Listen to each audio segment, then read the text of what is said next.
Hello, beautiful souls. I'm so excited you're here. I'm actually going to be doing a 3-part series with Judy Gallagher. Super excited for this. So we're going to be talking about how to build your life around you and how to live your purpose sustainably without burnout, okay? But a brief introduction for Judy Gallagher. Judy Gallagher is a freelance ballroom dance teacher, and she's from Orlando, Florida, and she's actually won 8 medals for her pro ballroom dancing, rhythm and smooth champion, and lives happily with her husband and her 2 cats. So she's truly amazing, a professional freelance ballroom dance teacher, just so incredible. I'm so excited to bring her on. As I bring her on here, I just want to say how we met. We met about 3 years ago via Instagram, actually. So I was talking about, being highly sensitive and a highly sensitive personality type. And we really just kind of connected over that because it really resonated with both of us, that type of personality. And so that is how we met. And 3 years later, I finally got to know her better and finally heard her story last week. And so I am just so excited to bring her on. I'm going to bring her on right now.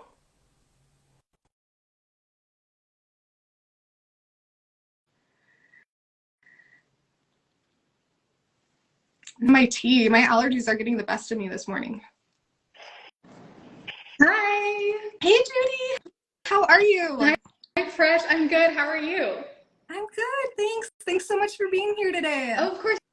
Thank you for having me on. I'm so excited. And I see we have had some people join. I've just got to do a shout out to Eric. I just see his text popping up at the bottom. That is at the Scarred Wolf down there. So, Fresh, I'm so excited to be on your show today. Yeah, I'm so excited to have you. You look gorgeous as usual.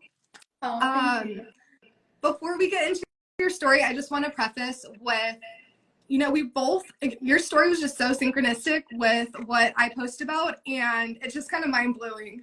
And I was just so inspired by your story. But we're talking about expectations and how that can really sculpt us and affect us. And it's just funny because the very first thing that I talk to my clients about is really figuring out what those societal expectations have been, those narratives that we create for ourselves that are kind of limiting our growth. Sometimes it's family expectations, sometimes it's, maybe it's workplace culture where we feel like we have to sculpt ourselves a certain way. And it really pulls us out of alignment. And it's just so important to reconnect with our soul and who we are. So I would love to hear about, what expectations might have been placed on you and maybe how you navigated that, because it seems like you're living your passion and even maybe your purpose. And so, yeah, looking forward to hearing. Yeah, absolutely, Presh. And I just wanted to say you look fabulous as well, as always. So it's exciting, again, to kind of get into this conversation about expectations. And for all of those of you tuning in, this is definitely something that the way we're going about this is I'm going to share my story only because with my dance students, primarily dance students, I also teach art as well, but I find that I spend a lot of time with my students, getting to know them, hearing their story. I really want the light to shine on my students when I'm working with them. But when I've worked with them for a few years or for even just a while when it's applicable, I've shared parts of my story, and that can be really impactful with my students in a strong way, because obviously I work as a teacher, but I don't do life coaching as Presh does. So for those of you that maybe are following from my page to get to know Presh, she actually is a life coach. And yeah, I've been following Presh for 3 years, and now we get to actually kind of talk about these expectations of first of all, we're talking about rebuilding our life, and it's just easiest to start from the beginning. So I would say that as people develop, they kind of have to get to choose environment or we live when we're children or babies. So for a lot of us, I think the first thing that we do is actually try to fulfill these expectations. I mean, I'm sure somebody out there, their first memory is like you know, like I knew that this was wrong from the beginning and I was gonna do my own thing. And honestly, like applause out to them for like being so true to themselves. But my story definitely starts with really absorbing my family's expectations, my like just what I perceived as being excuse me, I've got a little bit of a cold, society's expectations, and just kind of where that road led me all the way to the point where I am now, where eventually I just started doing my own thing and just being like, oh my goodness, I'm so much happier. Things are not perfect. Things are never going to be perfect, but this is kind of how it happens. It's like you rebuild something and it just maybe can fit you better. And that can be in a small way or a big way, but we're just going to talk about it from a really grounded where my journey was, just because again, it's like I know my experience the best. So we were talking about expectations, and for me, I definitely grew up in a household with a lot of expectations, and you know, a very loving household, might I add. Those things are not necessarily against each other; they can coexist very easily. But just to give it context, my mom is actually an immigrant from the Philippines, and she didn't immigrate over here until she was already in her early 20s. So she was a full-formed adult when she came over, and English is definitely her second language, and she kind of brought over all of those cultural norms, which are very different from what I'm just going to call kind of our American society's norms of just like what is okay and not okay for like a middle school or a teenage girl to do, and like what is most important. It's a little bit different. And then my father, he grew up here. He's from Minnesota, so he very much has a Midwestern personality. And then he was also Navy for 20 years, which is a long time. So he's definitely, you know, full military man. Both my parents were what I'd call kind of conservative Catholics, definitely kind of mid-range. They weren't super extreme, but they were definitely strict. So kind of growing up in their household, there was a couple things that were really evident from a really early age. So, for example, I naturally have a super artistic personality. So I ended up going to the University of Dallas and majoring in art. I even went there with an art scholarship. But military household, my mom is still the cleanest person I've ever met. I mean, I try to make my house look like hers, and it's not possible. It's just not. I can never quite achieve, I don't know how she does it. I can never quite achieve that full organization, super clean. Like everything is just always orderly and neat. And I have a super artistic personality, which I do get. I believe I do get that from my mom. My mom's very artistic as well, but I also was a different personality type. My mom used to say that the way that I would look is like my face would be clean and they'd be all neat, but all around me there'd just be like this huge mess, which is so accurate. I mean, it's still accurate to this day. It's just kind of, I'm in a constant, I'm going to call it a cycle. Now it's more of a cycle of letting my creativity run free and then bringing it all in and getting organized. But when I was a child and I was growing up and developing and didn't really, you know, understand all these things, it was much more as if I was working against my natural personality. So I know all of you artistic types probably understand. It's specifically with visual arts, it's just like, it can get so messy so fast, and especially with children, just out of control. So there was kind of this tension that would build just around, you know, when you're a child, you're growing up, you're learning how to be in this world.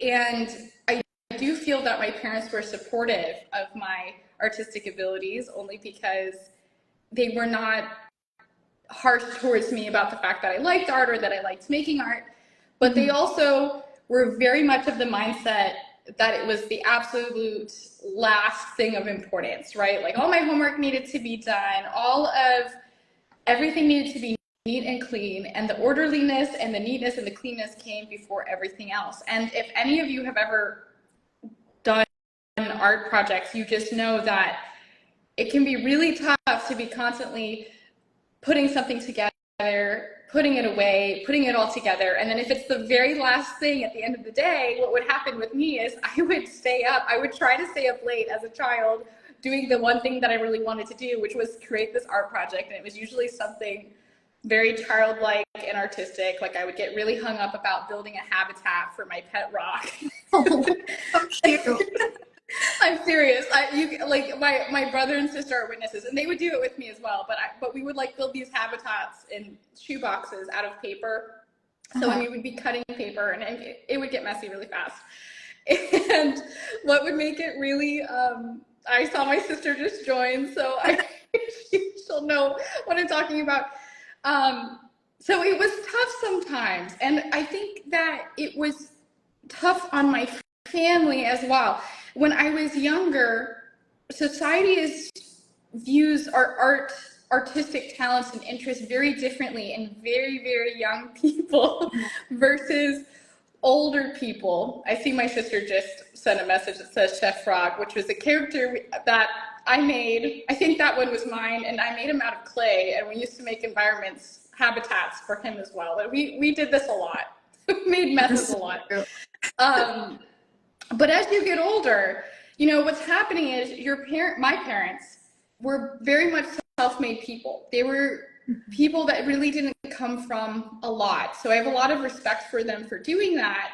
And because they're self-made and they came from a lot, they had a lot of hopes on my behalf. And not only did they have a lot of hopes, but they had a lot of worries, right? Because they see, oh, she has this interest in art and she gets really sucked into it. She might not do anything else if we don't stop her. Or for example, when I would read books, sometimes people would try to talk to me and I would just completely not hear them. I mean, like I would get in trouble multiple times. And then eventually my dad was like, you actually don't realize, like, you don't hear us at all. And I was like, I don't. Like, I'm not trying to ignore you, but I'm just in the world of the book. I just go there, you know. It was like very intense personality for a child. So they worry because they want you to fit into society in a successful way. And just being a part of American society, you know, I don't know that I think about this on a daily basis, but when we take the time to stop and just, okay, what were these expectations? Like, why did I feel that I had to live up to all of these ideals? And a big part of it is we just have this legacy of the American dream. Mm-hmm. Right. That's, you know, and in a lot of ways, I know, Presh, that you identified with having a parent who's an immigrant, but in a lot of ways, it's our immigrant parents who have actually lived that dream. Mm-hmm. They have lived the American dream.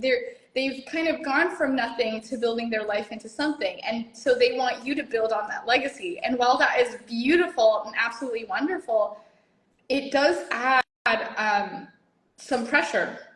And American society also already tends to be success-based, which is like, we could go into the whole history of that.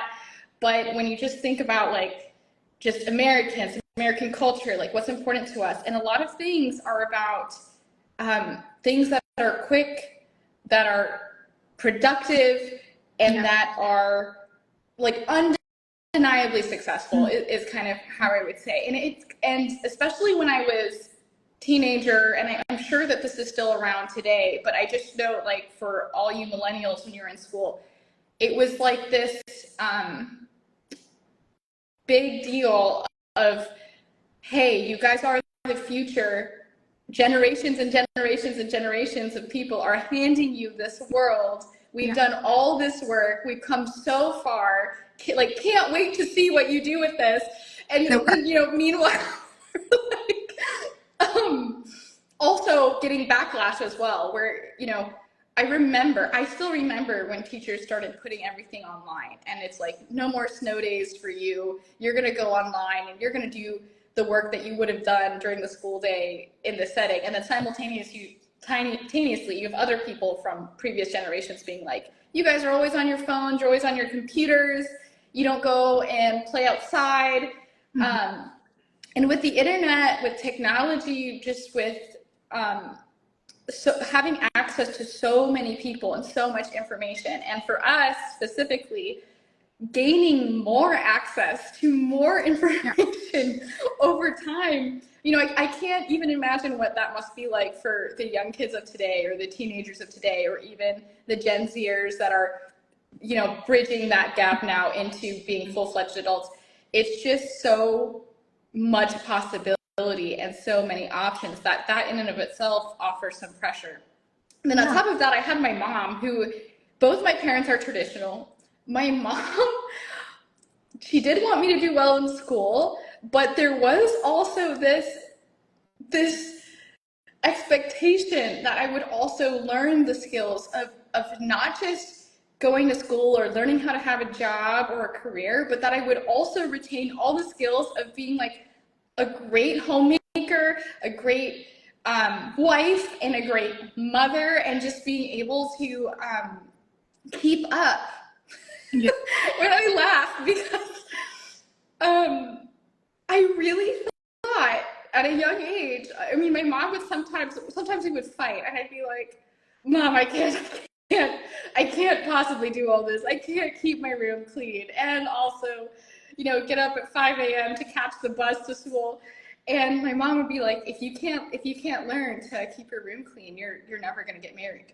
Like, what are you gonna do? And I mean, she didn't mean in a mean way, but it was definitely meant seriously. This was a serious concern for her, because marriage is a big deal for my mom, and just it.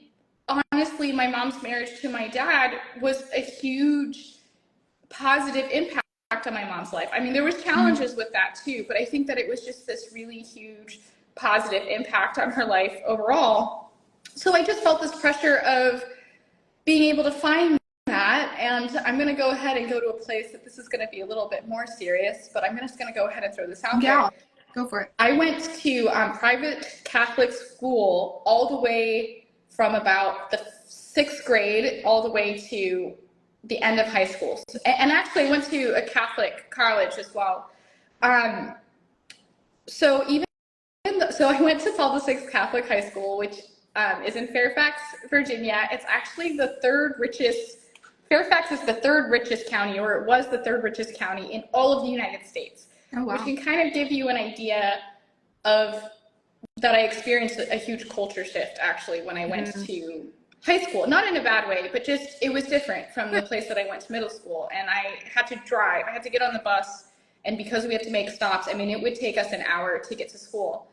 And at that time, I would say it was probably in high school where I really started to feel a lot of internal conflict, because with Catholicism, sure, it was a Catholic school, but it was primarily a preparatory school. So most of the kids and families that I went to school didn't go to mass every Sunday. They weren't necessarily super conservative. It was much more of a mix of kids, and it was actually a much more liberal leaning school, I would say, overall, which wasn't a bad thing, but just it meant that kind of American media, American culture, just being more sexually free was such a bigger thing.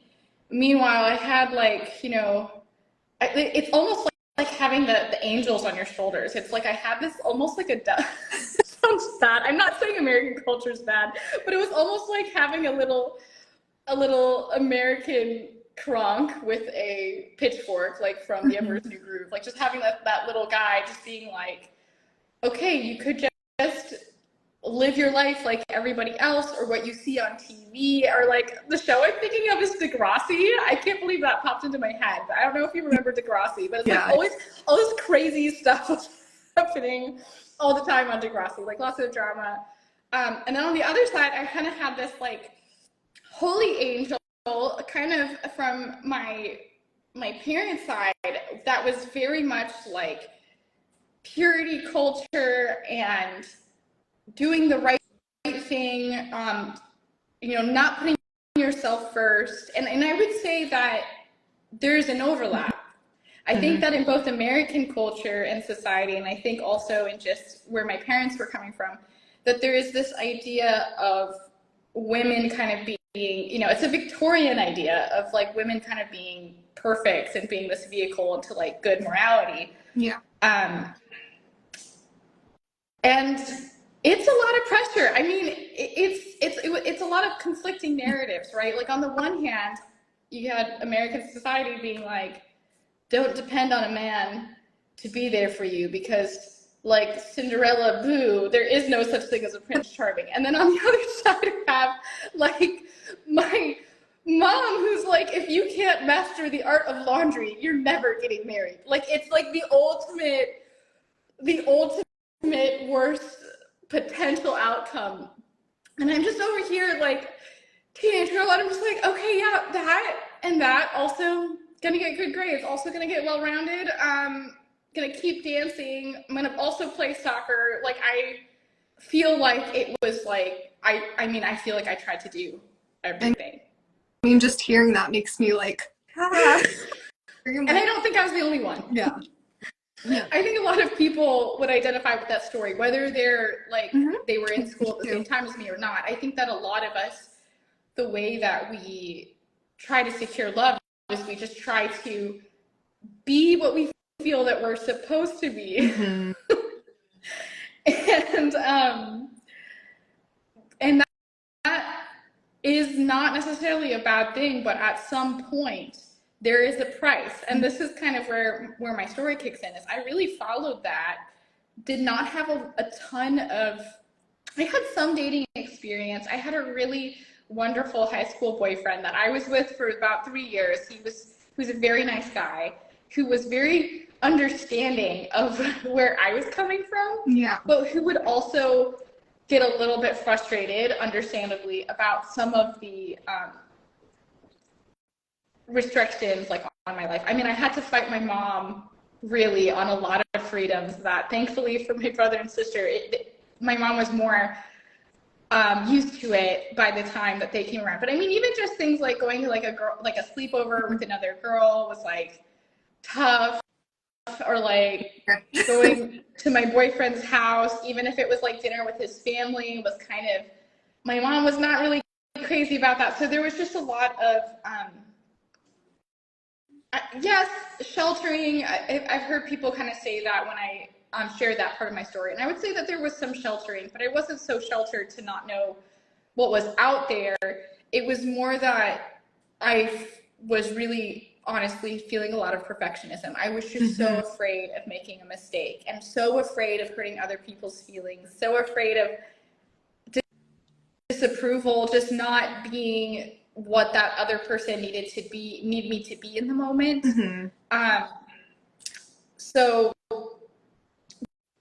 that's very different from how I handle things now. And I mean, it is a long kind of journey, but where that ultimately landed me was I basically, like, I went to college, had a great time in college, started dancing in college, got to be dance team captain, got my art major, kind of experienced a lot of freedom, had my first job in Northern Virginia at St. John Paul the Great Catholic High School, which is actually a wonderful school. Like, I mean, the way they really teach independent thinking, and they have a really strong penchant for the arts.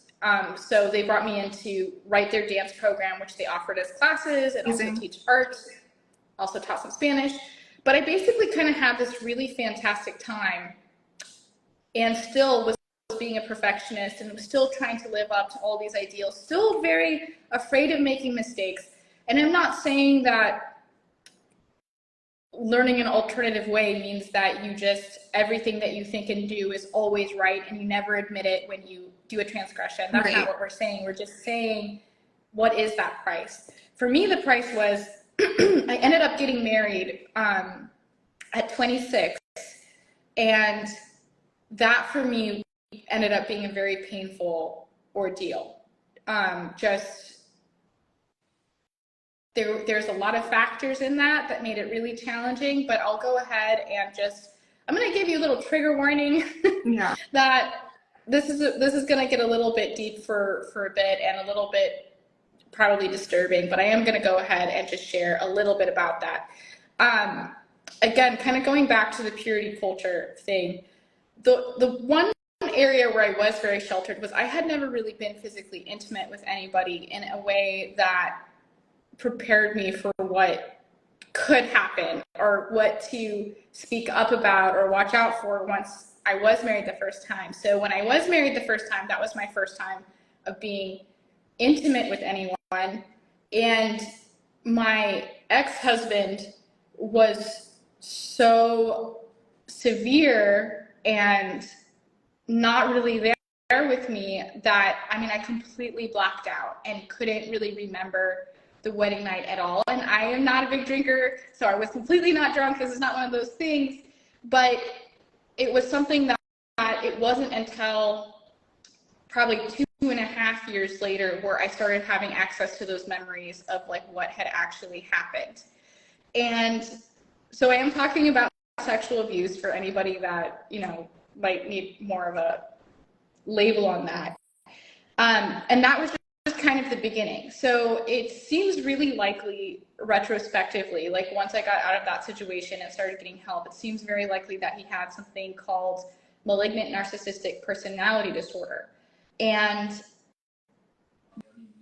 this was a very important chapter of my life because I had always believed, and I think it's very natural because most people are this, but I had always believed that people were generally good and that if they did something wrong, you know, I could come up with a reason why they did that or explain it away or rationalize it. And there might be reasons, like there are reasons why people end up with these disorders or turn out that way, but just because there are reasons doesn't mean that you can excuse the behavior or it means that what they're doing to you is okay. It's actually your first and foremost responsibility is to get yourself out of that situation. Even if you were like me, where I didn't have access to the memory, it was just like this blank spot. I could remember before and after, but I knew that something was wrong.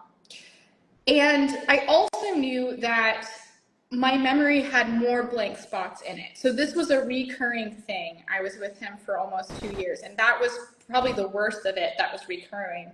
But what it did for me that very first night was basically I was in total shock. So if anybody's gone through anything like traumatic or intense or even something similar, they may have experienced this as well, where you don't talk about it, you don't ask for help because you can't. There's just nothing there. It's almost like it didn't happen and you can function. I mean, I went down because we were in the hotel. I went down and I hung out with people from the wedding, had a whole conversation, got on a plane and went to the honeymoon. And I could spend a long time talking about the things that my ex-husband did and said. I'll give an example just of things that he was doing that I could remember. Mm-hmm. I do remember being on the plane with him, you know, on a long flight from Virginia all the way to Hawaii, and we had the little TVs in front of us. I'm watching my TV. He's got his TV in front of him, and I'm like, maybe he'll watch it, maybe he won't. It's been a couple hours. I think he's sleeping. All of a sudden, he just wakes up and he just turns off the TV and he says something to me like, how dare you watch that while I'm sleeping? You're waking me up, or just something really extremely harsh, like something that like I had no idea that my screen was bothering him. Like this is built into the plane seat. And I mean, I remember, you know, being on this plane just packed full of people, and just I remember the tears just coming and just crying silently, and I felt trapped on this plane, and also was like, who the hell is this man? Yeah. Like I haven't, like he did not act like that before we got married. And then again, another example of how things started was when I lived with him in our apartment in North Carolina. He used to, like, I'd be cooking, like making dinner or doing chores in the house, and he would walk through me just like as if I wasn't there, just like right through my and I mean, it would hurt. And of course, when you're healthier, which is at the beginning, I'm like, what the heck was that? Like, why are you doing that? And he would just look me dead in the eye and basically be like, what are you talking about? And just act fully like he had no idea that his body had just made contact with mine, like have no idea that this was happening. And I had never heard of gaslighting. I had never heard of narcissistic personality disorder. No one had ever really talked to me.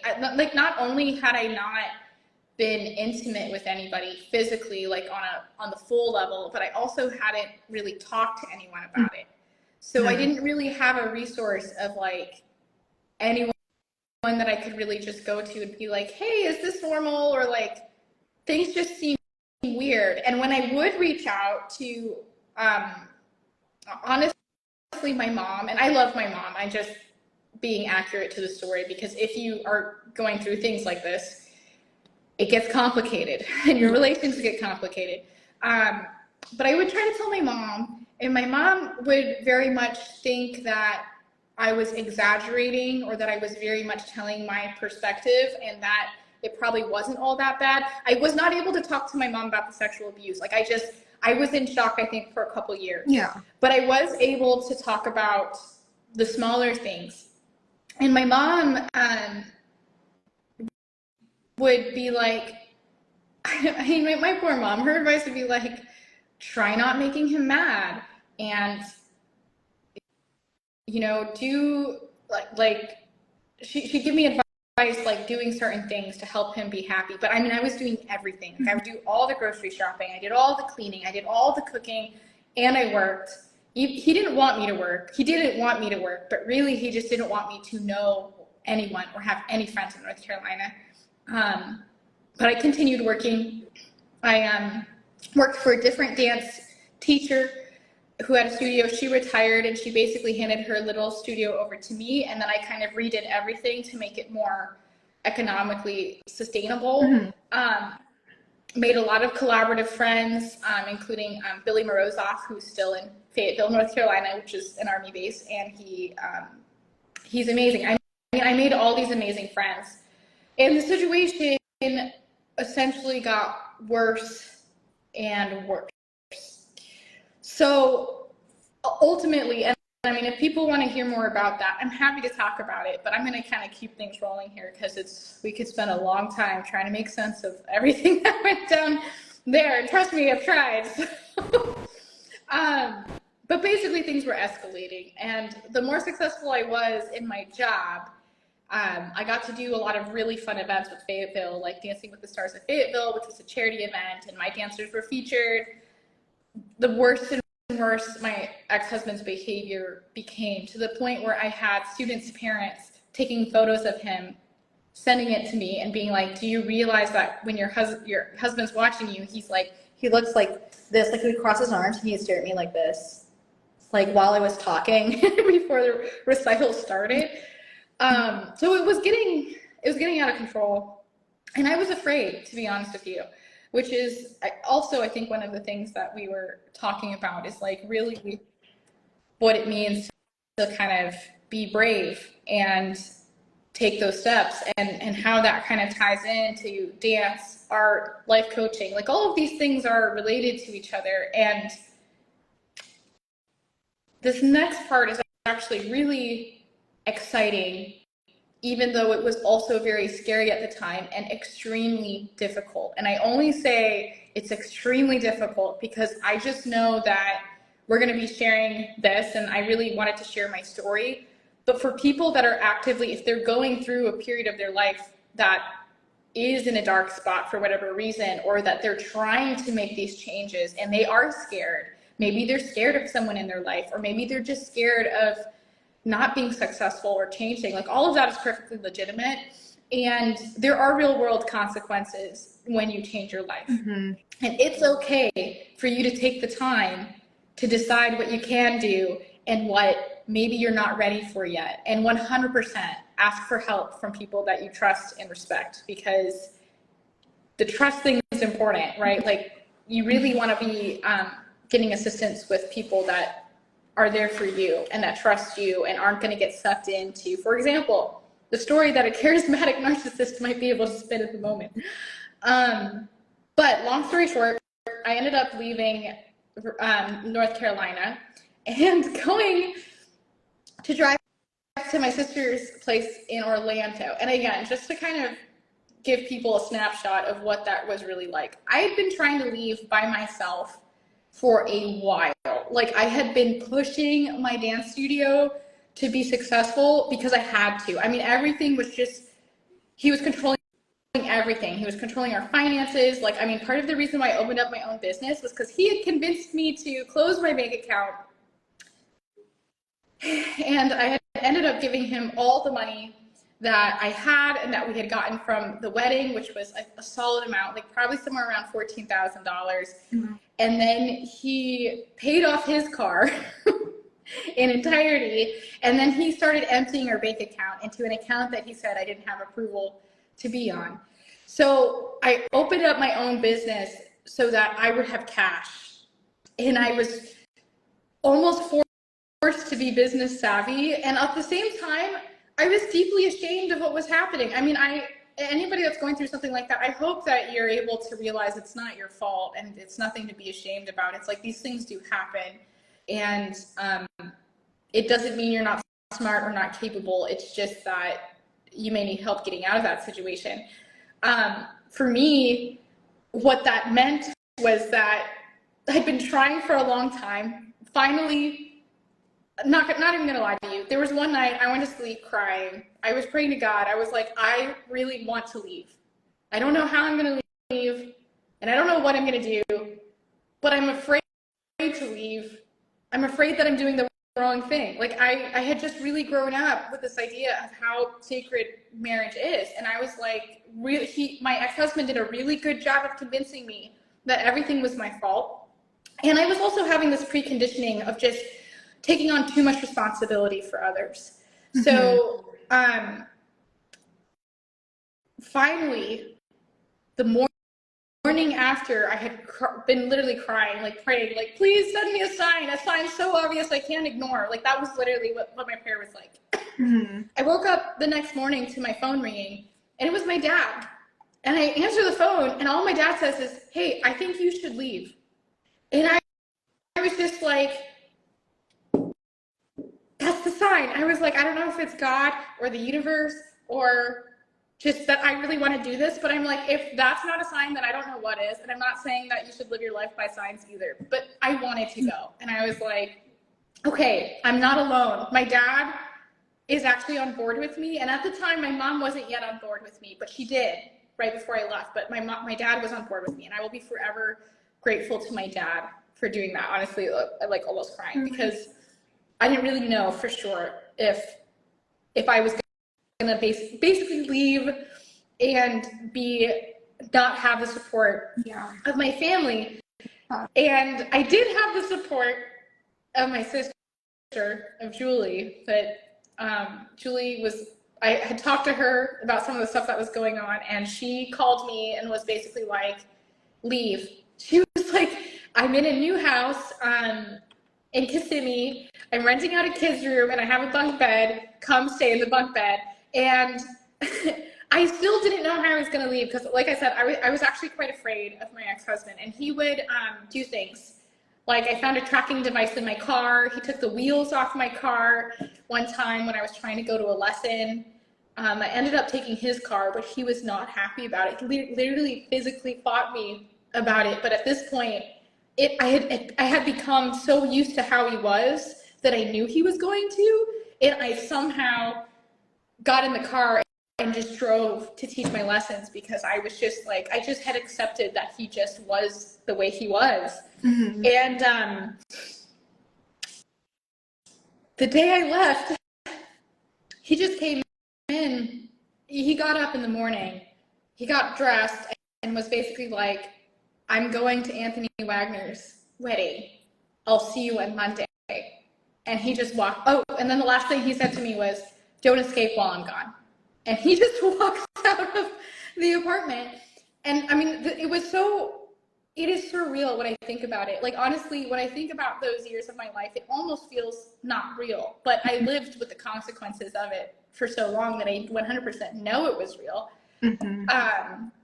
But he basically had planned to go to one of our mutual friends, which is, I'm the one that actually went to college and graduated with our friend Anthony. Like, I was closer friends with him, and he had decided, I don't know when, to buy a ticket just for himself and go to the wedding. At the same time, I wasn't really sure if he'd really left. So I called my friend Billy that I collaborated with and said, hey, if he's really gone, then I'm packing up today and I'm leaving. Mm-hmm. But I think he might be testing me. I think he might be waiting outside our apartment to see if I try to leave, and I'm afraid. And Billy, like, God bless Billy, because he showed up for me when I really trusted him, and he really deserved the trust and respect I gave him, because he drove to my apartment. He drove around to just see if it was maybe in his car or like hiding around, and then he came up to the apartment to make sure that I wasn't like lingering out there. He came up to the apartment, and I packed that day, and my parents drove from Virginia and they took some of my stuff. I packed my car. My mom got in the passenger seat with me, and that was it. I drove to Florida, and I lived for a little while out of my sister's bunk bed. And then my dad drove that car back to Virginia. And I mean, I only took what I could fit in the 2 cars, and everything else was just gone. Mm-hmm. And I ended up getting divorced from Florida. But the biggest thing about that is, see, people think when we watch movies, they think that's the end of the story. She got out. She survived. Yeah. But it's not. You have to live with yourself, and you kind of have to live with just whatever scars you have left. And it's kind of your choice how you handle the next part of your journey. And I mean, again, we're talking about how to build your life around who you are.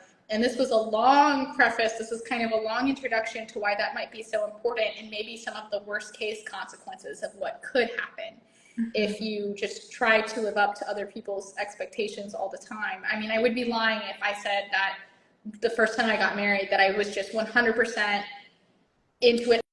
I honestly was feeling a lot of pressure, both from my ex-husband as my fiance, and also just from my family, and especially from my mom. Again, just culturally, she had gotten so much out of her marriage to my dad. So the fact that he was military, he seemed like such a nice guy. My mom, even though I told my mom, I was like, I don't know, he wants to get engaged, and I feel uncomfortable with it. And her advice was to have a long engagement. I don't advise that. If you feel uncomfortable with entering into an engagement with somebody, you need to pay attention to that, which is a lot of what we're going to talk about in the follow-up episodes. Mm-hmm. But I think a good place for discussion, I don't know if people will have any questions about what we've talked about, and I want to give Presh also, I want to give you a chance to give your 2 cents, more than 2 cents, but one of the key things I want to say is, because of those experiences, I would have to heal, but I would also have to learn that I basically have, and may always have, complex PTSD. And as much as that is sort of my burden to bear, I have to tell you, there is also something really amazing about failing to meet expectations. Because, and Walt Disney, I think, has a famous quote about how I think he says that failure is the key to success, or that it's the huge failure he had in his 20s is the reason for his great success later in life. And not that we all have to go become like corporate moguls, like the Disney Corporation. But what my point is, as much as I felt shattered, and honestly, I didn't even feel shattered. I initially felt numb. But even with that numbness, just the fact that my life had just not gone the way it was supposed to such a severe degree. Like, it was like, there's just no turning back. I am just now on my path to becoming a divorced woman. And I was more poor because I had to send money back for summer dance camps, as well as make my way down to Florida. So I was like more poor than I had ever been on my own since like being an adult than ever before. So like just everything was gone, right? Like I kind of was like just totally and completely a free agent. It also did give me a sense of some freedom. Like, just I was finally free of all of these expectations on me. My life, it was not by choice. It's just simply that at the end of the day, the choice, it was either, honestly, the way it felt, it was like it was either him or me. Mm-hmm. Like, at some point, I was going to disappear if I did not make a break for it. And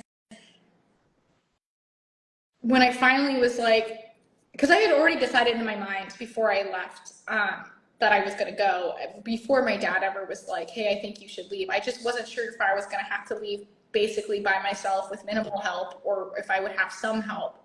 And it, you know, I really feel for people who are isolated, who don't have access to a support group that they, or just a supportive, even one supportive person that they feel that they can go to, which is why we're doing this, right? This is why I really wanted, I reached out to Presh, and just, I love what Presh does with all of her content that she's been making since 3 years ago, with the highly sensitive person, the empaths, as well as the life coaching now, because it's a very real way to just be there for somebody. But for people that don't have a lot of access, it could be really helpful, I think, just to even find this video and just know that there is somebody else out there who can tell you, I know it sucks, I know it's hard, and you might not have all the answers, but just do what you can. Like, do what you can to protect yourself, do what you can to get out of the situation, and know that it's temporary. Like, it will get better, and it can get better. You will have your work cut out for you, especially depending on what you're going through. I mean, and this is for anyone. You don't have to have like severe trauma. You can just be carrying the weight of the world of what the human experience is. You could just be so bored in your job that you feel like you're going to go crazy. Like, that is all legitimate, right? Like, we're just talking anything, anything that anyone does, it's temporary, and it can get better. And in my story, it was actually just this huge, my life had just turned into this huge hot mess. I mean, trauma really affects you. I felt like a completely different person. I couldn't even listen to the music I used to like. I had a hard time looking in the mirror. Just seeing myself was like painful. And the next time that we chat, we're going to kind of talk about like that transition period, because I did get better. And not only did I get better, but I became very functional in a lot of ways very fast. But the more you embrace your healing journey, the more you will evolve, the more you will grow and change. And if you think about it, it's kind of a weird analogy, just popped into my head. But if you think about it, like snakes grow and they have a skin, they have to shed the skin so that they can grow again. I think that emotionally and spiritually and maybe even intellectually, I think humans are the same as well. It's like, it's really tough, I think, to make a drastic change in your life. And I think it requires a ton of bravery to even just to admit that you're unhappy or that things aren't okay. I think so true. Yeah. I mean, Presh, you probably have seen a lot of people come to you like wanting to start that conversation. Oh yeah, 100%. Yeah, and thank you for sharing all of that. I don't want to cut you off. You wanted to continue your story. Is there anything else you wanted to add? Well, the first thing is just that everyone will know that like I will continue my story of what is to went through 3 months just super hyper and numb. And then after the 3 months, oh my goodness, all the classic PTSD symptoms kicked in. Insomnia, nightmares, flashbacks, anxiety, depression. And I chose to become, that was the moment when I went to Florida, was when I decided, I was like, my next big thing is I'm going to do what I always wanted to do, but I didn't let myself do, is I want to become a fully professional ballroom dancer. I went and I applied at Arthur Murray Dance Centers, got hired actually at first as an office manager, and then built up a dance career that was super intense and really helpful at the beginning of my CPTSD journey. But then later, as I healed more, it became too intense. And I eventually realized I needed something else on my healing journey, which is what these next two parts will actually talk about, is just how I got to here. Because as I said, what I learned in a very real way, and what I just really want everyone to know is, like, these dark times, they are temporary, but it doesn't mean that you are just expected to just take the dark times and do nothing and that things will get better. Sometimes you do need to act, especially if you know something is happening and something's wrong. Like, it's time to reach out and ask for help. And like I said, there is a lot of hope, because myself when I was having the nightmares, and myself when I was struggling in my dance career, just struggling really with burnout, never imagined that my life could be what it is now, which is just that huge win of being able to wake up and be happy in the morning. And it's possible, and but it's not easy, like, right? It's rewarding, and sometimes rewarding also means that there is some challenge involved. Mm-hmm. So that's kind of what I want to make sure I say today. But I want to give you a chance too, Presh, to talk, because I know I get going and then I just kind of can't stop. I'm so sorry. No. I think this first part was really important, the space to share your story. Like, I don't think there's any part that I could add to at that point. I think it was just beautiful as it was. Maybe two episodes, I'll probably add more coaching concepts and things to help people and relate it to your story, kind of help them see how they can get help and how they can improve in those areas. But I think this episode was just so important to give you the space to share your story. Thank you for that. Of course. Thank you so much for being willing to share. I do want to just make the distinction between, like, life coaching and therapy, because people don't understand, and it's so important to me ethically. When people come to me and have gone through difficult things, kind of like what you have gone through, that's definitely not something the life coach would help with. So I just want to make that distinction to people. It's so important to maybe seek therapy if you experience anything like that. And if you do that, there's nothing wrong with you. I've been in therapy. It's a beautiful thing. Amazing. I agree. Not everyone has access, I understand, but just if you can, I would definitely seek that professional help. And then life coaching is more of the fun part, where we get to kind of, like, steps you're going to talk about, where you start kind of doing your dreams type of thing. Absolutely. Yeah, we talk a lot about breaking limiting beliefs and those narratives and those expectations in life coaching as well. But it's kind of that start at 0 point, like, you went through all this and then you're starting over and working your way to the fun things. No, it's a great segue, because essentially, as a response to what Presh just said, and I 100% agree with everything that you said, and I 100% agree with the value of therapy, as well as also the value of life coaching, and this is why. Because what you said is exactly right, Presh. You need something different when you're dealing with something that just hits certain red flags, like severe trauma, PTSD, if you got medical anxiety or clinical anxiety, excuse me, or even if there's some chemical or hormonal balances going on, then you want to see doctors and therapists. But if your life feels more stuck in a rut, or if you're trying to rebuild your life in such a way as to, I don't want to be burned out all the time, that is something that a life coach could definitely work with you, because again, it's on the positive side. A lot of what therapists and therapists can help you on some of the life coaching skills, but again, they mostly will want to help you with things that could potentially hurt you. So they're much more dealing with healing. Whereas I think the life coaching, as you said it right, it's actually growing even more into the fun part. So you may not need so much guidance with healing, which is a real thing. We're actually going to talk about that because that really happened to me, which is just not something that you ever think. At some point, you just kind of think you're never going to be better if you're dealing with so much.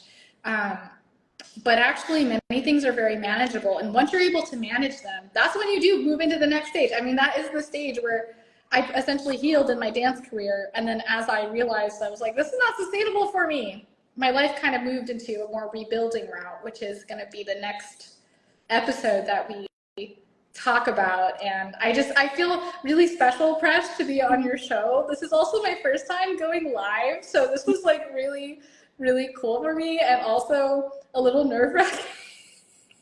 I'm so used to face. No, you were so amazing. Thank you so much. Oh, thank you.